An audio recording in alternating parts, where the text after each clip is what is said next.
Hello, and welcome back to the Wellness Pharmacist with Dr. Kat, where we explore the realities of chronic illness, patient advocacy, and living on our own terms.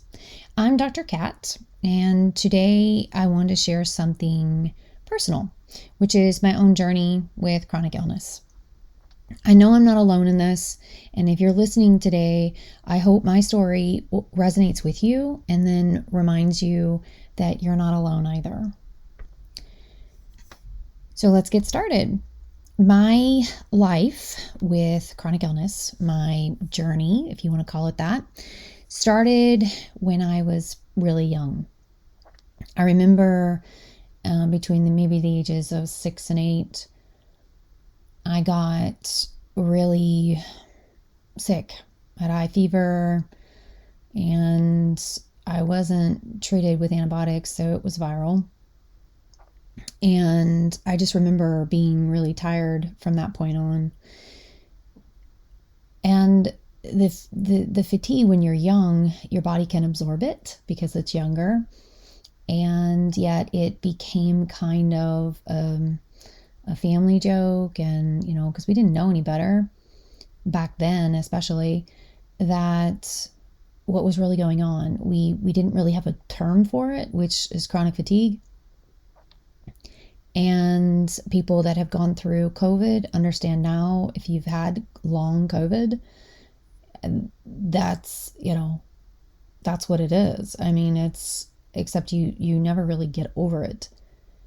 And I never have. I was young and I was able to kind of continue to do the things I was supposed to, and yet I was always really tired. I always went to sleep very early and would always take naps. Naps were great. I loved them.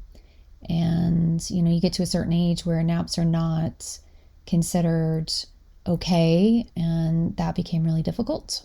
I would struggle to stay awake. And, of course, then it was like, oh, how are you doing? And it was the family, the joke, oh, she's tired, kind of thing. And that wears on you because you think, okay, well, I guess everybody feels this way. I guess everybody's just tired and you just push through. Well, fast forward then to in my teens, I had been having some other like GI issues, gastrointestinal issues, and just kind of wrote them off, thinking, oh, it's just, not that big of a deal. It's, but and looking back with my education now, the autoimmune disease was brewing. And it was, I guess, when I was between my sophomore year of high school and junior year, my family moved from North Carolina to Colorado, beautiful state of Colorado. And though it's traumatic because you're moving in formative years, you're moving across country and you're leaving everything you've known behind. And, I had already planned on where I was going to college in North Carolina and everything else. My friends, really good friends. I loved band. I was in the color guard, and I was doing really well in track and field. I was a triple jumper and was placing in meets and doing really well. I loved it there. And then we move, and we needed to move for one of my parents' jobs. And so we moved, in beautiful state, and yet it's different. You're coming in as a junior in high school, and things are very, very different. Clothing, the way people say things, do things, it's just very, very different. It's like culture shock, to be honest. And I love Colorado. I think, while I don't live there now, Colorado will always have a place in my heart. It's just absolutely stunningly beautiful, and just loved it. But it was very difficult at the time, and kind of not having any friends and being the outsider and with my siblings. And so that's stress. About a year into it, I really developed, my heart was racing. I had lost an extreme amount of weight. No matter what I was doing, I could walk up a flight of stairs, and that high school had 3 stories. So my heart would be pounding out of my chest and I couldn't catch my breath and I'd almost faint. But I wouldn't tell anybody. I couldn't do track and field anymore. I could barely walk. So what happened was I got sick with like a sinus infection, and I drove myself to the doctor because I was 17 at the time. And the doctor did the regular check and then noted my neck, which they normally do. And he goes, huh. So fast forward to going to a specialist after so many blood tests, because I was lucky enough that he checked the thyroid function and realized, whoa, this is serious. And then we got down to see a specialist in Grand Junction, Colorado. And I was diagnosed with Graves' disease, which is a autoimmune disease where the body attacks the thyroid. I had to drink the preparation, which is a radioactive preparation of I-131. And back then it was liquid and I had to drink it through a straw. And now they have tablet forms, but I was radioactive. And it's traumatic. I was so sick that I could have died from it. And my heart was just beating so fast, and my parents were always watching me like a hawk until I got the treatment. And then, of course, you're traumatized by all of that. And then you go through that, and you can't hug anybody. You can't use the same utensils. Everything's radioactive. Couldn't use the same toilet as anybody else. I had to use just everything. And you're already fatigued. You're already exhausted and scared and worried about the future because I was so young. And, but then it's like, okay, well then she'll be cured, right? Like the thyroid doesn't work anymore. I have to take exogenous thyroid medication for the rest of my life. And I've struggled with my weight ever since. But it's like, oh no, you're cured. And of course, this is a very big strain on my parents, and it would be to any parent out there. It's a strain on the person that's going through it. It's a strain on the siblings and the family and friends. And, it's just different. Life was different. Everybody expected me to get my energy levels back. And while I did get some back, I was even more fatigued than when I was a child after that viral illness. And so, I knew something was wrong, but I had to keep going. We didn't have we were just starting to hear about chronic fatigue. I knew of a high school senior at the time that had chronic fatigue when I was a junior. And I thought, what is that? I don't know what that is. And back then we didn't have the internet, so I didn't really understand what was going on. And we lived way out on the western slope in Colorado. And so I didn't have any way to figure out what was going on with me. Then I got through college and was really tired, always just having to take extra naps, that sort of thing, running myself down, burning it at the wick at both ends. You've heard that phrase before, that saying. And then I got married, I had my first child, and I did not bounce back. I had a sister-in-law that we had children literally weeks apart, and she bounced back. I did not, for months. And it was this wonderful, wonderful woman who washed hair at went to get my hair done because my mom was like, you've got to get out. I was 6 months postpartum and delivery, and I hadn't gotten out. I was exhausted. I was like, this isn't normal. Something's wrong. And I remember going, and my mom said, no, you need to go get your hair done, which was very sweet. And so she took care of my baby while I was getting my hair done, and she was there with me, but not the hair artist, but the woman that washed hair. She was so kind. She said, she was always very quiet. I remember that. And doing her job. And then she just kind of said, ma'am, you're losing a lot of hair. That's not normal. That surprised me. And she said, I really think you need to go to the doctor. I'm telling you, ladies, the hair stylists, and if they wash your hair, but there's a lot of studios that will have people just specifically to wash hair.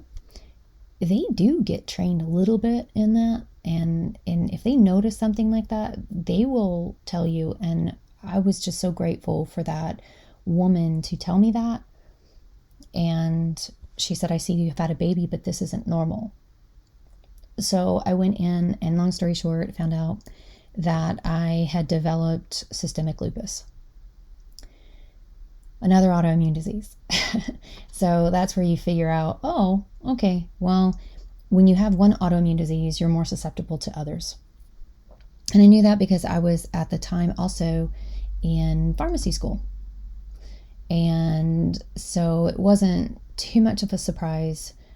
But again, I'm in pharmacy school, which is highly stressful, right? So another stressful period of my life after delivering a baby, which is also very physiologically stressful. And that was when my body really kind of turned against me. It had basically had enough. Lupus is highly unpredictable. And then when I have chronic fatigue and then lupus on top of it, and then I'm being treated for my thyroid, it's inevitable to have extreme fatigue. And then of course my school life, just responsibilities as a new parent, as a wife, as a daughter, as a friend, student. So I was just burning it. I couldn't stop. I couldn't slow down. I had horrible joint pain. I had fatigue. My lymph glands would swell up. But I had to keep going because it's med school basically. And some days I would feel okay, but generally I was just slamming back the caffeine, just one after the other, just to stay awake. Most days I didn't feel well. A lot of days I felt terrible. And it really felt like I'd been hit by a semi-truck. Constant flu-like symptoms, constant exhaustion, constant pain.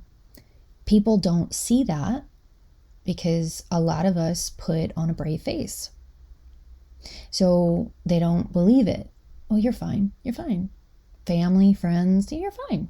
Strangers, I have been dismissed by doctors, specialists even rheumatologists, physician's assistants, nurses, told time and time again my symptoms were, quote, all in my head.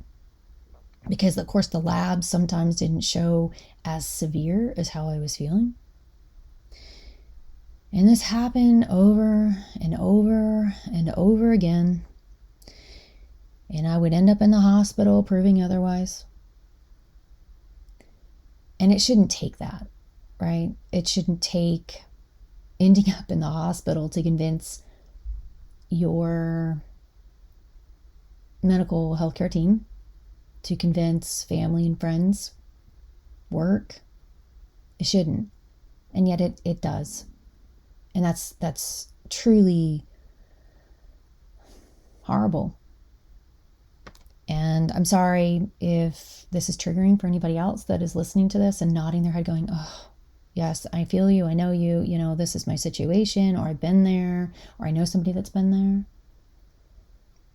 And as if lupus wasn't enough, right? And the chronic fatigue and the thyroid issues, being a mom, being a student.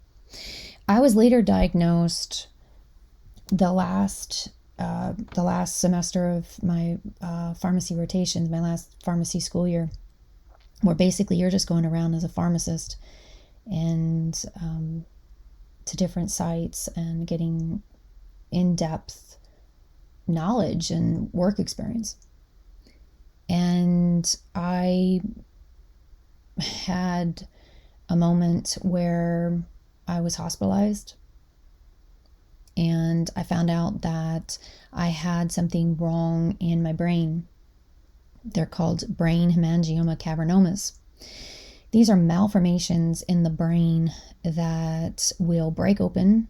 So you have thinning of brain vessels and they break open. This is very simplified, but they break open and bleed. And whenever you bleed in the brain, that heme or that iron doesn't necessarily get reabsorbed.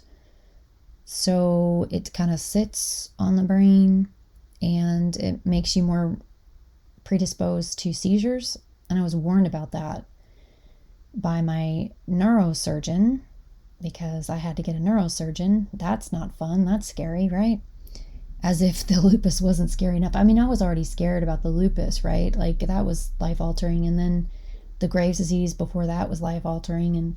And all of a sudden, I'm getting ready to graduate from pharmacy school.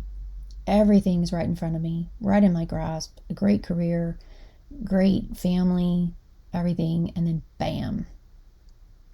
So I was just stunned.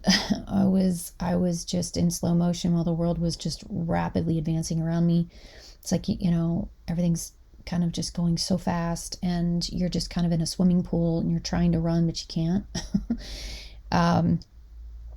So imagine that and then being told, oh, by the way, you'll more than likely develop seizure disorder with this. Whoa. So, I mean, imagine that. I mean, imagine living in constant fear for the lupus, in constant fear that your brain at any moment could betray you. I mean, you could have a seizure. I mean, I have kids. What does that mean for driving? What does that mean for my child? How safe is my child? And, can I have more children? I wanted a nice big family. And even with all the other issues, I just did. And I was being told, don't have any more children. Well, try adopting a child when one of the parents has known autoimmune conditions. Doesn't happen. They won't do it. Because we tried that path. Didn't work. So the stress, the fatigue, it never ends. The constant fear that runs in the back of my brain never stops. Chronic fatigue is a daily battle that is just a symptom that something else is wrong, right? That all these other things are going on. And the stress of it will make you fatigued too.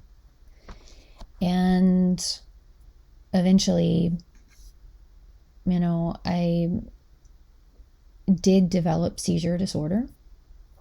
And then being put on medication for that makes you, by design, fatigued because it's slowing down the brainwave so you don't seize. Unfortunately, mine are rather controlled, which is great. There's always that fear. Fortunately, I haven't had a seizure in years, which is great, but they were scary when I had them. And they could come back because they get older. And as we get older, our bodies change and things like that. Medications may not work the same. So, yeah, it's a lot, isn't it? It's enough to be curled up in the fetal position in a bed and not want to get out. And unfortunately, there are days where, I can't. I work in my bed and that's what I do. I'm good at what I do. I'm a patient advocate. I'm a health educator. I write scientifically backed, evidence-based articles. I write also on my own blog. I have podcasts. I'm trying to get the word out there for people like me and for people that love people like me and to try and help in any way that I can. That is what I'm doing. And yes, I am disabled. However, I don't get any money for that. It's extremely difficult to prove you're disabled. And I know my limitations because when I push too hard, it pushes back and I end up in the hospital. And so I've had to learn over the years of my lifespan, and I still push too hard. Even now, as I sit here, I should probably be taking a nap. But it's important to get this information out. For me to get this information out, to help other people. This is an all-consuming exhaustion that I deal with on a day-to-day basis. And it makes even the simplest tasks feel monumental, and like climbing Mount Everest. And yet, despite all of it, I keep pushing forward. I need to. It's what I'm built for. This is a perfect opportunity for me to reach others that are going through this. And I'm in the unique position of going through a lot of this stuff and also having the knowledge to kind of combat things. And it's really helped. It's helped me, and it's helped a lot of other people. So I definitely refuse to let my illnesses define me. I pushed through college, prerequisites for pharmacy school, ultimately got accepted to pharmacy school. The workload was brutal. My health declined, but I was determined. I keep getting knocked down, right? And getting back up. And on top of that, I'm obviously female, right? And I ran into, sexism. Add another layer on top of it. Man, when I applied for a pharmacy residency position, there was a particular man in a high position when I was going for this residency. And literally, it was just in one of the interview sessions that I had to try and get the residency position. And I remember just sitting in a small room with this particular person. And one of the questions, it wasn't even a question, it was, why should I give you this job? You're taking a man's job. You're a mother. You're taking a man's job. Wow. So that kind of outdated thinking is obviously still alive and well, and it only made me push harder. Give me a reason. That's what I say. Just give me a reason. Give me that fuel.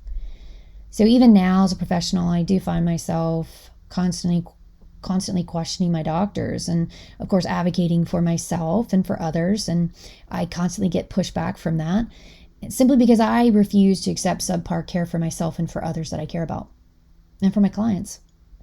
I shouldn't have to fight this hard. You shouldn't have to fight this hard. And yet we do, right? Like I do, you do. And I know so many others out there feel the same way. I'm not alone. I know that. I've talked to plenty of other people in similar situations. Maybe not lupus patients or hemangioma or cavernoma, but you know what I mean. I know you're listening, and I know you're out there. I won't sugarcoat it. I'm exhausted. I'm not just tired, I'm exhausted. I am bone weary tired. Exhausted, as you can tell. Physically, emotionally, mentally, I'm exhausted. I've been deemed unemployable. I keep getting ghosted for other types of jobs and stuff. There are some places that are accepting my articles, and for them, I thank you. I am extremely grateful. And they still see value in me because I have value. Just because I'm tired doesn't mean that I can't work. And yet here I am also running my own businesses. I have multiple businesses. So I'm a scientific writer, and I do courses for health education. I have written continuing education for nurses, physician's assistants, doctors, pharmacists, pharmacy technicians. And I also write fiction because that's my outlet. I love fiction under a pen name. My pen name is the initials K and then D as in dance. Upton, Upton, Katie Upton. Look me up. I've got books out there. I've got a lot of books, and that's what I do for relief and release. I love writing. I'm very creative. They actually go hand in hand. Being a pharmacist and trying to determine which medication would work best for a particular situation, you're a detective. And so I write murder mysteries. I also write like sci-fi, time travel, detective situations, and those sorts of things. But yeah, they're kind of, goes hand in hand there. I love it. It's a creative outlet for me, and it helps me. So I run my businesses. I do podcasts too. I advocate for people and my clients, and I educate others, healthcare professionals, and everybody that's listening. I definitely push on because I believe in a world where people with disabilities are not seen as broken. We are not broken. We are seen, hopefully, as a like whole capable people with dreams, goals, aspirations. And one day, I do hope, this is a goal of mine, it's just a goal of mine. I hope to live in Scandinavia. I hope to live in Norway, to be more specific, because that's where my father's family is from. My paternal grandfather was Norwegian, and my father was born to Norwegian nationals. So, and I have cousins there, and recently gotten back in touch with them because we'd lost touch, which happens when families immigrate across oceans and seas. And they're wonderful people, and I've always loved the idea of living in Norway, and it's time to get back, I feel, for me. And I just, I've always, since I was a little girl, I dreamed of the Norwegian fjords, not even knowing what they were. And then somebody showed me a picture, and I was like, that's real. That's fairyland, But anyway, that is a dream of mine. It's more egalitarian, and I just dream of a society that values equality, regardless of gender or disability, and just to kind of keep me going. And plus, it's beautiful. It's absolutely beautiful. So those are my dreams. I hope my businesses take off and that I can support myself too. And I have dreams. I have aspirations. I want to go see, and I want to go to explore the world. And there are places I would love to go. I'd love to go to Japan, and I'd love to go to Singapore and New Zealand, Australia, and Andorra, and Luxembourg, and Switzerland, and Italy, and been to Canada. Love Canada. And I've been to Mexico, and, I would love to go to Costa Rica, and there's just so many places all over the world. South Korea would be really cool. And my parents were world travelers, and my parents' parents were world travelers, and their parents were world travelers. It sounds like we're rich, but we're not. It's immigration purposes and things like that in the military service. But so yeah, I have my dreams, I have my aspirations. You should too. Just because we have things that a lot of other people don't, doesn't mean that we give up, doesn't mean that we don't plan and try and work to make ourselves the best that we can make ourselves, to have less fatigue, right? More energy, less pain, more life. So that's what this is about. That's what this podcast is for. It's to reach you and to let you know that you're not alone. And if you're listening today or any day, and you're struggling like we all are, please know that your pain is absolutely valid. Please know that your experience matters, and you can help other people too. You are not alone in this fight, because make no mistake, this is a fight. And our bodies are fighting constantly every day. And what beautiful thing that is, right? That's a beautiful thing. Your body is not working against you. Your body is trying to stay alive, and it's trying to help you. We just need to tweak a few things to try and help. And sometimes it works and sometimes it doesn't, but I just always say that there's hope. There's always hope, because we have new advancements all the time. And that's a beautiful thing. And there are people out there that are really working hard for us, for cancer, for, autoimmune disease, and just chronic illness in general. And I love that. I love those people. I'd love to hear from you. If my story resonated with you at all, reach out. I'm here. Let's continue this conversation, because it needs to be continued. And let's build a community where we lift each other up, because that's what we need. Until next time, please take care of yourselves. Please, please, please. And remember, Your life is worth living. Your story is worth telling. And you are definitely not alone. Thanks for listening.